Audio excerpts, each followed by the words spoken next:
12 mai 1899. Jésus laisse couler de son côté de la douceur et de l'amertume. Ce matin, se montrant toujours affligé, mon adorable Jésus m'a transporté hors de mon corps et m'a montré diverses offenses qu'il recevait. Cette fois encore, je lui ai demandé de déverser son amertume en moi. Au début, il n'a pas semblé m'écouter. Il m'a simplement dit « Ma fille, la charité n'est parfaite que si elle cherche uniquement à me plaire. Seulement alors, elle peut être appelée charité.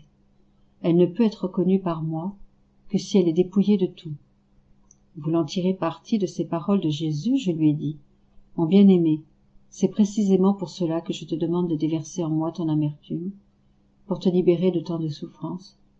Si je te demande aussi d'épargner les créatures, c'est parce que je me souviens qu'à d'autres occasions, après avoir châtié les créatures, puis les avoir tellement vues souffrir de la pauvreté et d'autres choses, tu en souffrais beaucoup toi-même. Ensuite, après que je t'ai supplié au point de te fatiguer, tu prenais plaisir à déverser en moi tes souffrances, afin d'épargner les créatures. Et ensuite, tu en étais très content. Ne t'en souviens-tu pas? D'ailleurs, tes créatures ne sont-elles pas à ton image? Rejoint par mes paroles, il me dit « Parce que c'est toi, je vais accéder à ton désir. Approche-toi de moi et bois de mon côté. » Je me suis approché pour boire de son côté, mais ce n'était pas de l'amertume que je buvais, mais un sang très sucré qui enivrait tout mon être d'amour et de douceur. J'en fus rassasié, même si ce n'était pas ce que je cherchais. Me tournant vers lui, je lui ai dit « Mon bien-aimé, que fais-tu? Ce qui coule de ton côté n'est pas amer, mais sucré. Oh, je t'en prie, déverse en moi ton amertume. » Il m'a regardé avec bienveillance en me disant « Continue de boire, l'amertume viendra ensuite. » Je me suis donc remise à boire, et après que le sucré eut coulé quelque temps, l'amer est venu. Je ne saurais définir l'intensité de cette amertume. Rassasié, je me suis levée, et voyant la couronne d'épines sur sa tête, je la lui ai enlevée et l'ai enfoncée sur ma propre tête. Jésus semblait tout à fait obligeant, même si, à d'autres occasions, il n'aurait pas permis cela. Comme il était beau à voir, après avoir déversé son amertume. Il semblait presque désarmé, sans force, et doux comme un petit agneau. J'ai réalisé qu'il était très tard, et puisque le confesseur était venu tôt le matin, j'ignorais s'il reviendrait. Alors me tournant vers Jésus, je lui ai dit « Très doux Jésus, ne permets pas que je sois un embarras pour ma famille, ni pour mon confesseur, en l'obligeant à revenir. Oh, je t'en supplie, fais-moi revenir dans mon corps. » Jésus répondit « Ma fille, aujourd'hui, je ne veux pas te quitter. » Je repris « Moi non plus, je n'ai pas le cœur à te quitter, mais fais-le juste pour un peu de temps, afin que ma famille me voie présente à l'intérieur de mon corps. Ensuite, nous reviendrons ensemble. » Après avoir longtemps tergiversé et avoir échangé nos adieux, il me quitta pour quelque temps. C'était précisément l'heure du repas de midi, et ma famille venait m'y convier. Même si je sentais que j'avais réintégré mon corps, j'étais très souffrante, et je ne pouvais tenir ma tête levée. La mer et le doux, que j'avais bu du côté de Jésus, me laissaient à la fois tellement rassasiée et souffrante que je n'aurais pu absorber rien d'autre. Liée par ma parole donnée à Jésus et en prétextant le mal de tête, je dis à ma famille « Laissez-moi seule, je ne veux rien. » De nouveau libre, j'ai aussitôt commencé à appeler mon adorable Jésus, qui toujours très affable est revenu. Comment dire tout ce qui m'est arrivé aujourd'hui, le nombre de grâces dont Jésus m'a comblé, le nombre de choses qu'il m'a fait comprendre? Après être resté un bon moment, afin d'apaiser mes souffrances, il laissa couler de sa bouche un lait succulent. Dans la soirée, il me quitta en m'assurant qu'il reviendrait bientôt. Je me suis ainsi retrouvée de nouveau dans mon corps, mais un peu moins souffrante. 12 mai 1905. Le moyen de ne pas perdre l'amour de Jésus. Je me trouvais dans mon état habituel quand Jésus béni est venu. En le voyant, je ne sais trop pourquoi, Je lui ai dit, « Seigneur, la pensée que je puisse perdre ton amour lacère toujours mon âme. » Il me répondit, « Ma fille, qui t'a dit cela? Ma paternelle bonté fournit toujours à la créature les moyens dont elle a besoin, pourvu qu'elle ne les rejette point. Le moyen pour ne pas perdre mon amour, c'est de considérer mon amour et tout ce qui me regarde comme quelque chose qui vous appartient. Peut-on perdre ce qui est sien? Certainement pas. Au plus, si on n'a pas d'estime pour une chose qui nous appartient, on n'aura pas le souci de la garder en lieu sûr. Si l'âme n'a pas d'estime pour une chose et ne la garde pas en lieu sûr, c'est signe qu'elle ne l'aime pas. Par conséquent, cette chose n'a plus de vie d'amour pour elle et elle ne peut la compter parmi ses choses personnelles. Et celui qui fait de mon amour une chose personnelle, il l'estime, le protège et le garde toujours à l'œil, et on ne peut perdre ce qui est sien, ni durant sa vie, ni après sa mort. 12 mai 1908.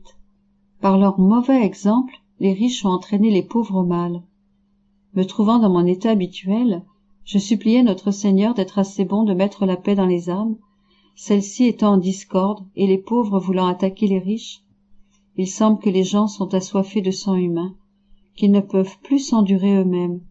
Si le Seigneur ne s'en mêle pas, nous sommes sur le point d'avoir les châtiments dont il m'a souvent parlé. Il vint brièvement et me dit, « Ma fille, il y a une juste justice. Les riches ont été les premiers à donner le mauvais exemple aux pauvres, à quitter la religion, à négliger leurs devoirs. Ils sont rendus à avoir honte d'entrer dans les églises pour assister à la messe, pour y accomplir leurs obligations. Les pauvres se sont nourris du mauvais exemple des riches, et incapables de se contenir, ils essayent de les attaquer, même de les tuer. Il n'y a pas d'ordre sans soumission à Dieu. Les riches se sont séparés de Dieu. Les gens se rebellent contre Dieu, contre les riches et contre tout le monde. La balance de ma justice est remplie et je ne peux plus la contenir. 12 mai 1917. Douter de l'amour de Jésus et craindre d'être damné attriste son cœur. Mon toujours aimable Jésus n'était pas venu et j'en étais très affligée. Pendant que je priais, la pensée suivante vint à mon esprit. T'est-il jamais venu à l'esprit que tu pourrais être damné? Vraiment, je ne pense jamais à ça. Et j'étais un peu étonnée que cette pensée vienne à mon esprit. Mon bon Jésus, qui veille toujours sur moi, bougea en moi et me dit, « Ma fille, cette pensée est une bizarrerie qui attriste grandement mon amour.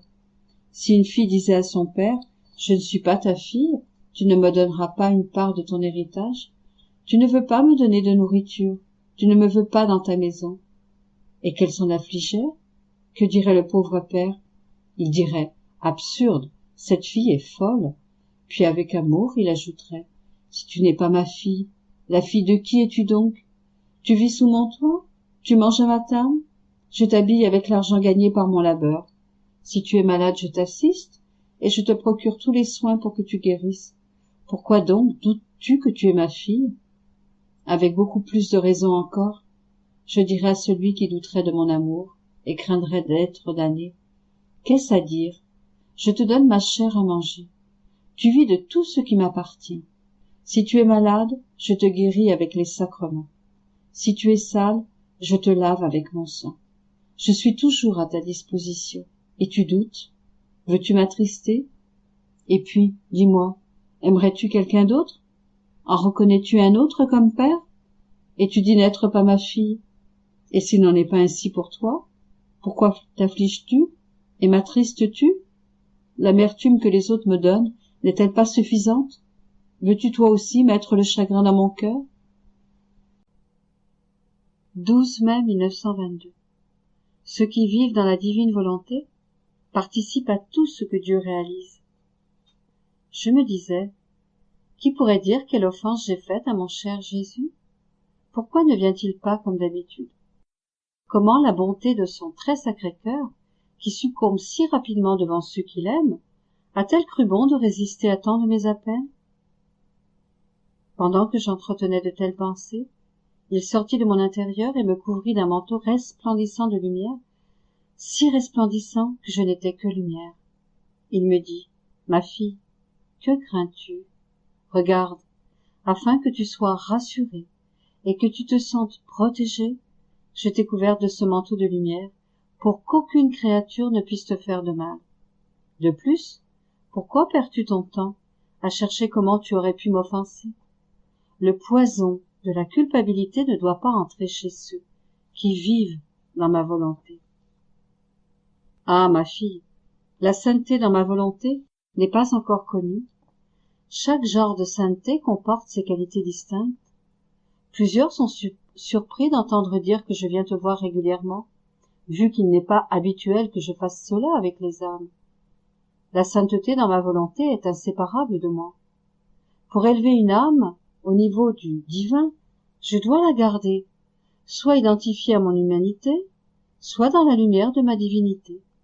Je ne pourrais pas maintenir dans une âme une attitude d'agir dans ma volonté si mes actes et les siens ne faisaient pas un. C'est pourquoi l'âme qui vit dans ma volonté assume tous mes attributs et se fond dans chacun de mes actes, incluant les actes de ma justice.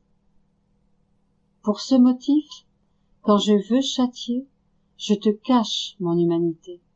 En effet, vu que mon humanité est plus accessible à la nature humaine, alors, quand tu reçois ces émanations, tu sens l'amour et la compassion que j'éprouve pour les âmes, et, avec tes attributs humains, tu arrêtes les fouets avec lesquels je voudrais les punir. Ainsi, quand les âmes m'acculent au point de les punir, je te cache mon humanité et je t'élève au niveau de ma divinité. Là, captivée par ma divinité, tu es heureuse et tu ne sens pas les émanations de mon humanité. Alors, je suis libre de châtier les créatures. Ou bien je te manifeste mon humanité pour te faire participer à mes actes de miséricorde envers les créatures, ou bien je t'absorbe dans ma divinité pour te faire participer à mes actes de justice. Tu es toujours avec moi. Mais lorsque je t'absorbe dans ma divinité, je te donne une plus grande grâce. Pourtant, toi, ne voyant pas mon humanité, tu te plains d'être privé de moi parce que tu ne réalises pas la grande grâce que je te fais. Quand j'ai appris que je participais à des actes de justice, j'ai été horrifiée et je lui ai dit, mon amour, est-ce que cela signifie que lorsque tu châties les créatures, détruisant leur foyer, je participe avec toi à ces opérations? Non, non, que le ciel me dispense de toucher à mes frères. Quand tu voudras punir, je deviendrai petite dans ta volonté, et je ne me diffuserai pas en elle, afin de ne pas être impliquée dans ce que tu fais. Je veux participer à tout ce que tu réalises, mais dans les actes de châtiment des créatures, non, jamais. Jésus répliqua, « Pourquoi es-tu choqué? Fondu dans ma volonté, tu ne peux t'exclure de ce que je fais. Il s'agit d'une partie intrinsèque de la vie dans ma volonté. C'est précisément la qualité distinctive de la sainteté dans ma volonté. Ne rien accomplir par soi-même, mais plutôt faire tout ce que Dieu fait. Ma justice, ma sainteté et mon amour maintiennent en équilibre les droits de la divinité. S'il n'y avait pas la justice, la perfection de ma divinité ne serait pas totale. Si tu veux vivre dans ma volonté, sans participer aux actes de ma justice, ta sainteté dans ma volonté ne pourra atteindre son plein épanouissement. Quand deux cours d'eau sont fusionnés, l'un est forcé de faire ce que fait l'autre. S'ils sont séparés, chacun suit son chemin particulier. Ma volonté et la tienne sont ces deux cours d'eau fusionnés, et ce que l'une réalise, l'autre doit le faire. Alors, je m'abandonnai complètement à sa volonté, tout en éprouvant cependant une grande répulsion par rapport à la justice. Mon doux Jésus revint et poursuivit. Si seulement tu savais comme il m'en coûte d'utiliser ma justice et combien j'aime les créatures. La création est pour moi ce que le corps est à l'âme, ce que la pelure est au fruit. Je suis lié à l'homme par une action continue, mais les choses créées me voilent, tout comme le corps de l'homme voile son âme. Pourtant, sans l'âme, le corps n'aura aucune vie. De la même façon, je m'approche de l'homme à travers toutes les choses créées. Je le touche et je maintiens sa vie. Je suis caché dans le feu et je réconforte l'homme avec sa chaleur. Si je n'étais pas en lui, le feu ne donnerait pas de chaleur. Il serait comme un feu dans une peinture, sans vie. Quand je m'approche de l'homme, par le feu, il ne me reconnaît pas plus qu'il ne me salue. Je suis dans l'eau, et par elle, je m'approche de l'homme en étanchant sa soif. Si je n'étais pas dans l'eau, elle n'étancherait pas la soif. Elle serait de l'eau morte. Pourtant, quand je visite ainsi l'homme, il passe devant moi, sans même incliner la tête. Je suis caché dans la nourriture, et je visite l'homme, en donnant à la nourriture sa substance, sa force et sa saveur. Si je n'étais pas présent dans la nourriture, alors, même s'il mangeait, l'homme aurait toujours faim. Pourtant, bien qu'il tire sa nourriture de moi, l'homme me tourne le dos. Je suis caché dans le soleil, et je visite l'homme avec sa lumière et sa chaleur presque à chaque moment. Mais l'homme ingrat répond à tout cela par des offenses continuelles.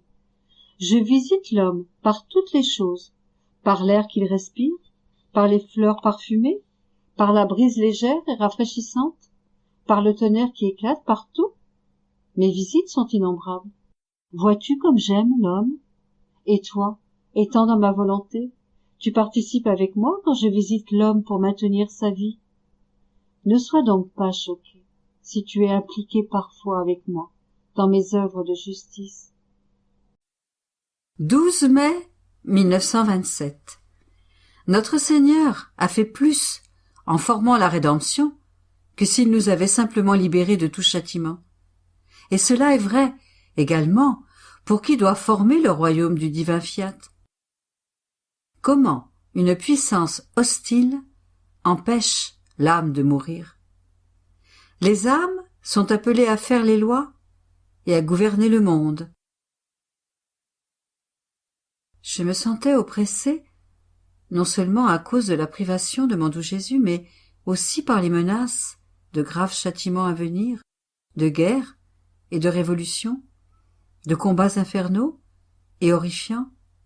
Mon Dieu, quelle souffrance d'être obligé par un pouvoir suprême de voir tous ces maux, l'aveuglement des dirigeants qui veulent la destruction des peuples, et mon impuissance à m'opposer à la justice divine avec mes souffrances pour leur épargner tant de malheurs. Je ressentais tout le poids de la vie et j'aspirais ardemment à partir pour la patrie céleste puisque je ne pouvais pas arrêter ces malheurs avec mes souffrances.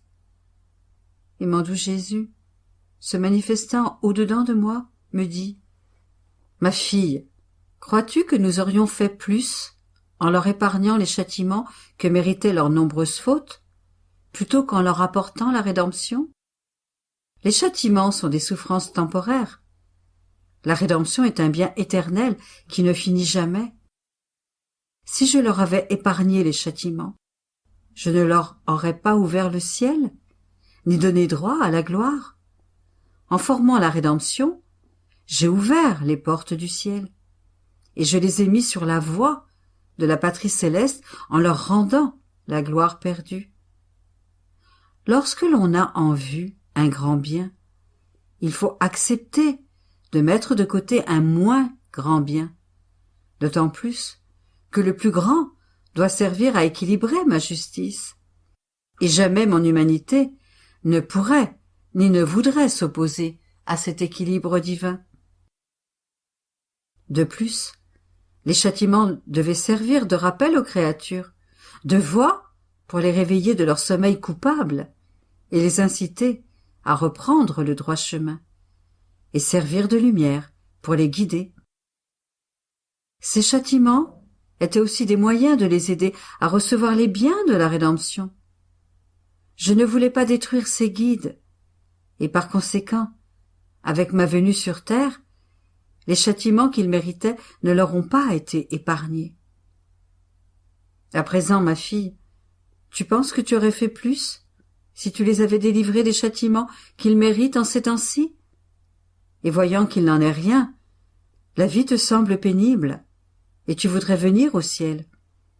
Ma pauvre fille, comme tu connais mal les véritables grands biens, incalculables et infinis, et si différents des autres, qui sont petits et finis, n'est-il pas plus grand de former le royaume de ma divine volonté, de le faire connaître, d'en ouvrir la voie pour les y faire entrer, et de leur donner la lumière de sa connaissance pour les guider, de rendre aux créatures leur bonheur, la condition première de leur création, et de les enrichir de tout le bien que contient la divine volonté. Si tu avais épargné aux créatures tous leurs châtiments, comparé au grand bien du royaume du Fiat suprême, cela aurait été comme si tu n'avais rien fait. C'est pourquoi, si tu te trouves dans la même situation, tu dois être heureuse de former le royaume de la divine volonté qui surpasse toute chose. Quant aux châtiments, tu dois les laisser au moins en partie suivre leur cours. D'autant plus que je te garde sur terre pour le royaume de ma volonté, ce qui est ta mission spéciale. Mais la terreur que j'éprouvais après les terribles malheurs que Jésus m'avait fait voir était si grande que je ne pouvais pas rester sur cette terre. Et je me disais, on dirait qu'un ennemi éloigne de moi la mort et me contraint à traverser cet exil. Je crois souvent que je vais mourir. Il y a quelques mois encore, je pensais que j'allais arriver dans ma patrie céleste, mais tout est parti en fumée. Cet ennemi me résiste, et je dois rester dans la misérable prison de mon humanité. Quel est ce pouvoir qui me combat? Et quel est celui qui s'oppose à mon bonheur? Qui freine mes pas, empêche mon envol, me barre la route de façon si cruelle et si dure et me fait reculer? Je pensais à cela lorsque mon doux Jésus se manifesta en moi et me dit « Ma fille, ne sois pas triste. Tu te fais de la peine, et je souffre de te voir tant souffrir. Veux-tu savoir qui est cette grande puissance hostile? C'est le ciel tout entier qui t'empêche de prendre ton envol vers la patrie céleste, après quoi tu soupires depuis longtemps. Mais sais-tu pourquoi? Parce qu'ils veulent voir le royaume de ma volonté accompli en toi. Tous les habitants du ciel veulent être rétablis dans l'honneur et la gloire qui leur manque, parce que ma volonté n'était pas accomplie en eux lorsqu'ils étaient sur la terre. Ils veulent par conséquent que ma volonté soit accomplie en toi, afin qu'à travers toi, ils puissent recevoir leur complète gloire. Aussi, lorsqu'ils te voient sur le point de prendre ton envol, toutes les puissances du ciel s'y opposent, et elles te font obstacle de la manière la plus énergique. Mais sache que cette puissance céleste n'est pas hostile, mais amicale. Elle t'aime beaucoup et agit pour ton propre bien. Sais-tu, ma fille, que celle qui forme le royaume de ma volonté sur terre formera la couronne complète de leur gloire au ciel? Et cela te semble-t-il peu de chose qu'ils attendent d'une de leurs sœurs cette gloire complète du Fiat suprême? Par conséquent, ma fille, redis avec moi, Fiat, Fiat. J'étais triste, mais totalement immergée dans la divine volonté. Et mon doux Jésus ajouta, ma fille, lorsque j'appelle des âmes de façon spéciale et extraordinaire, j'agis comme un roi qui nomme ses ministres et qui, avec eux, légifère, règne et gouverne son royaume. C'est ce que je fais moi aussi. J'appelle ces âmes à faire partie de mon royaume et j'établis les lois qui gouverneront le monde. Et comme je t'ai appelé de façon spéciale à vivre dans la cour de ma volonté, elle te fait partager ses secrets les plus intimes et te fait voir les maux, les guerres et les préparatifs infernaux qui détruiront bien des villes. Et comme ta petitesse n'est pas capable de supporter la vue de ces maux, il est juste que tu désires venir au ciel. Mais tu dois savoir que souvent les ministres dissuadent le roi d'instituer des lois punitives. Et s'ils n'obtiennent pas tout ce qu'ils demandent, ils obtiennent toujours quelque chose. Ce sera la même chose pour toi.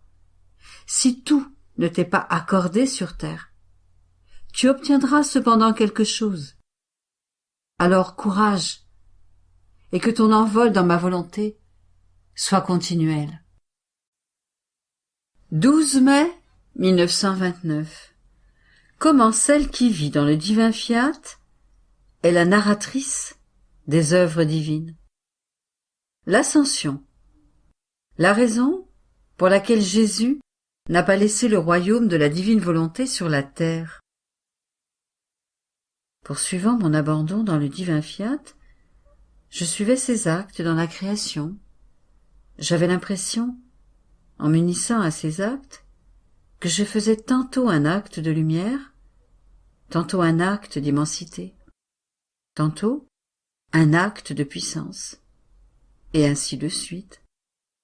Mais je faisais cela lorsque mon toujours aimable Jésus, se manifestant en moi, me dit « Ma fille, celle qui vit dans ma divine volonté et suit ses actes devient la narratrice de toutes nos œuvres. Ainsi, lorsque tu vas dans le soleil pour répéter avec ma volonté ce que j'ai fait en créant le soleil, tu agis pour nous en narratrice de l'histoire de sa lumière. Et l'être suprême, en entendant toute l'histoire du soleil, ce qu'il contient, le bien qu'il fait nous étant répété par toi, sent toute la gloire de sa lumière lui être rendue. Et lorsque la lumière emplit l'air, brille sur tout et revêt toute chose, il entend ton écho qui résonne partout, dans les profondeurs comme dans les hauteurs du ciel. Et en murmurant à notre oreille, tu es pour nous comme la narratrice de la lumière, et tu nous glorifies, au point de nous donner un soleil de gloire. Ô combien nous sommes ravis pour la créature, qu'une sphère, si bienfaitrice pour toute la terre, ait été créée par nous. Et comment ne pas aimer celle qui vit dans notre divin fiat? Elle rassemble toutes nos qualités et tous nos bonheurs répandus dans toute la création. Et elle est maintenant comme la narratrice des cieux, en nous disant l'histoire de leur immensité, et elle nous donne la gloire des cieux tout entiers. Tantôt, elle nous raconte l'histoire de la mer, et murmure avec ses eaux amour et gloire de toute la mer à mon Créateur. Tantôt elle nous raconte l'histoire de la terre en fleurs, et toutes les plantes et les fleurs font monter leur parfum, et tu nous donnes la gloire de toute la terre. Et tantôt tu es pour nous la narratrice de l'histoire du vent, de l'eau, du petit oiseau qui chante, de l'agneau qui bêle. En somme, elle a toujours quelque chose à nous raconter sur toutes les choses que nous avons faites dans la création, et pour nous donner l'amour et la gloire que nous avions en la créant. Oh, comme il est doux et agréable de t'entendre, alors que tu agis comme la narratrice de nos œuvres. Nous sentons que notre amour et notre gloire sont redoublés. Plus encore, puisque celle qui en fait pour nous le récit vit dans notre volonté, laquelle, en l'instruisant, lui fait dire les doux secrets présents dans toutes les choses créées. Après quoi, il se tut, puis, comme incapable de contenir l'amour de son divin cœur, il ajouta « Ma fille bien-aimée, tu es mon espérance, l'espérance du royaume de ma divine volonté sur la terre. Cette espérance qui ne dit pas doute, mais certitude, parce que son royaume est déjà présent en toi. Tes voix, tes prérogatives, tes narrations sont tous des appartements pour mon divin fiat. En toi sont ses fondations, ses connaissances, et c'est pourquoi j'ai l'espérance que son royaume sera formé et se répandra sur la terre.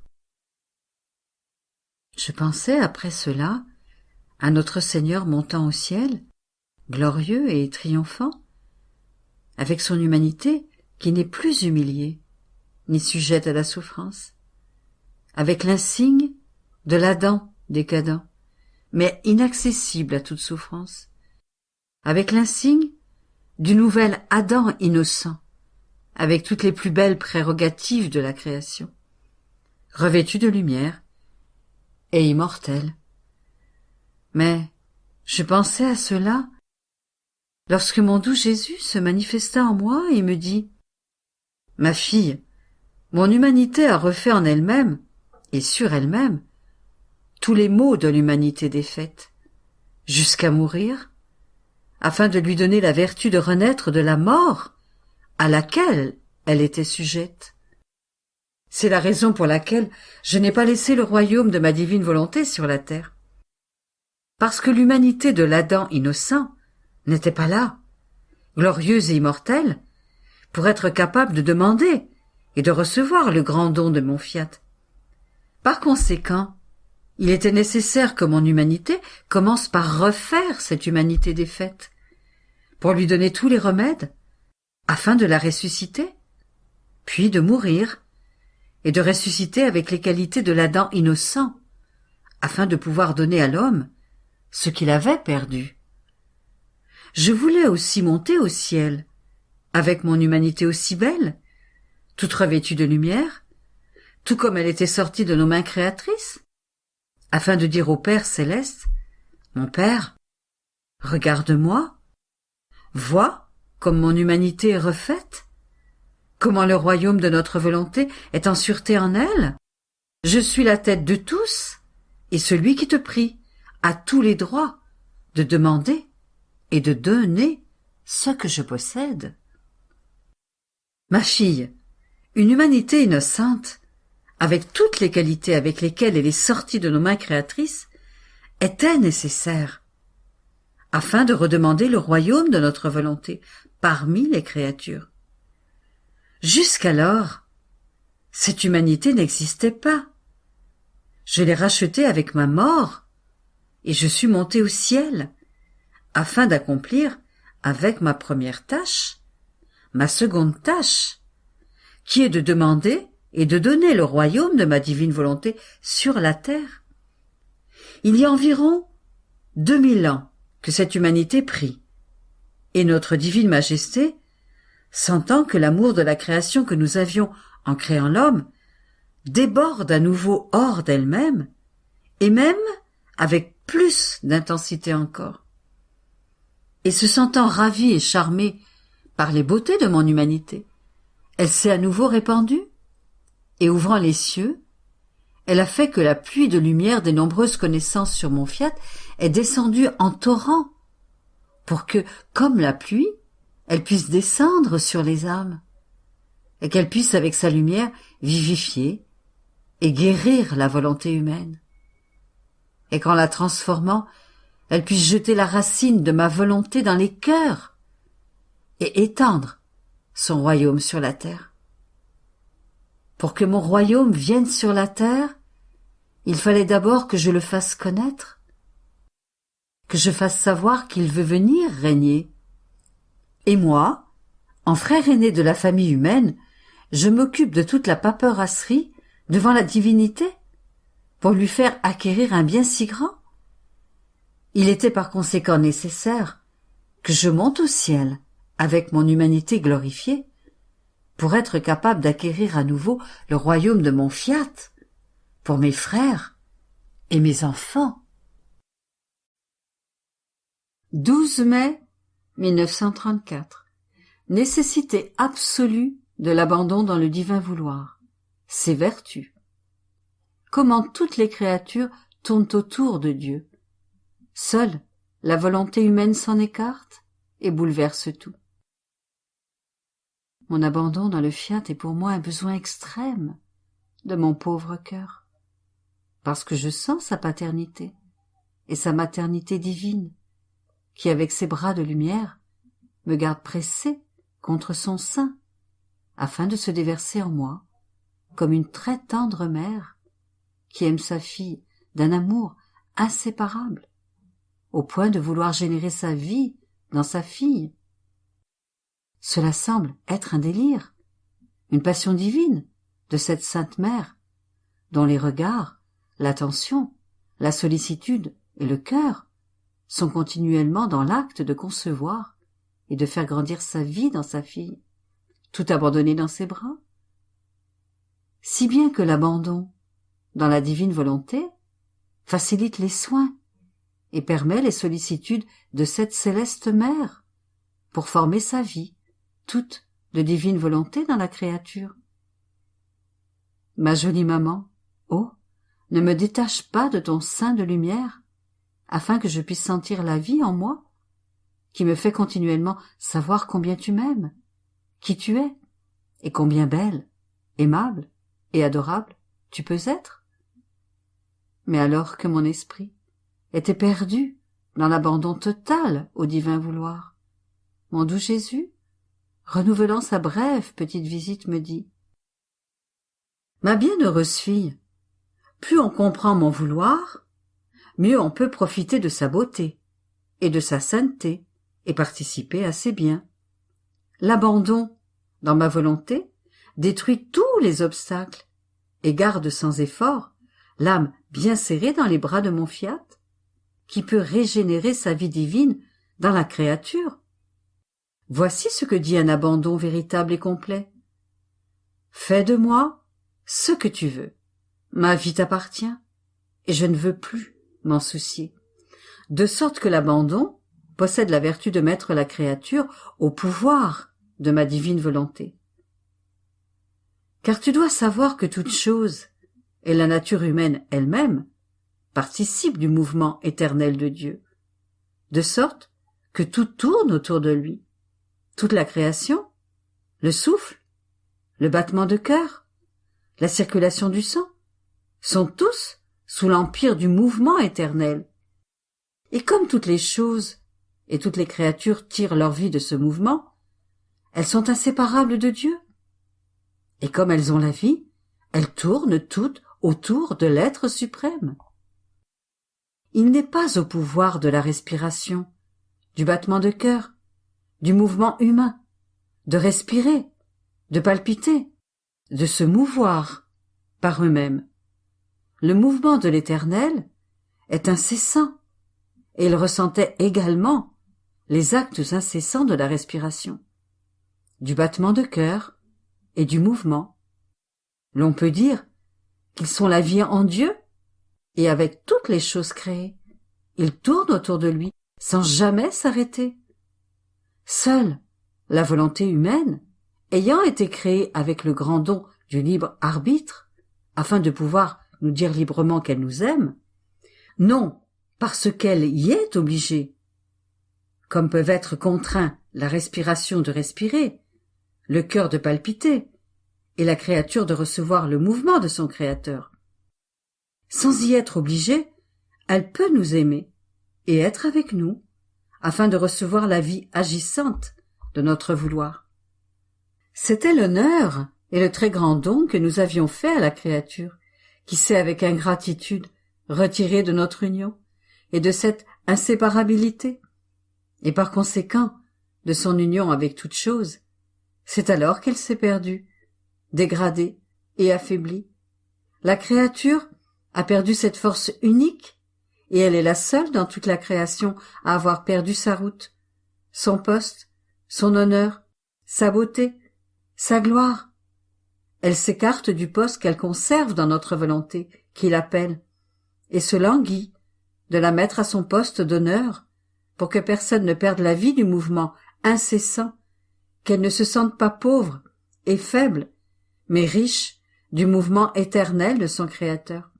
Parce qu'elle ne veut pas occuper le poste royal de notre divin vouloir, la volonté humaine égarée est la plus pauvre de toutes, et comme elle se sent pauvre et malheureuse, elle fait le malheur de la famille humaine. Par conséquent, si tu veux être riche et heureuse, ne descends jamais de ta place d'honneur, qui se trouve dans notre volonté. Tu auras, alors, toutes choses en ton pouvoir, la force, la lumière et ma volonté elle-même.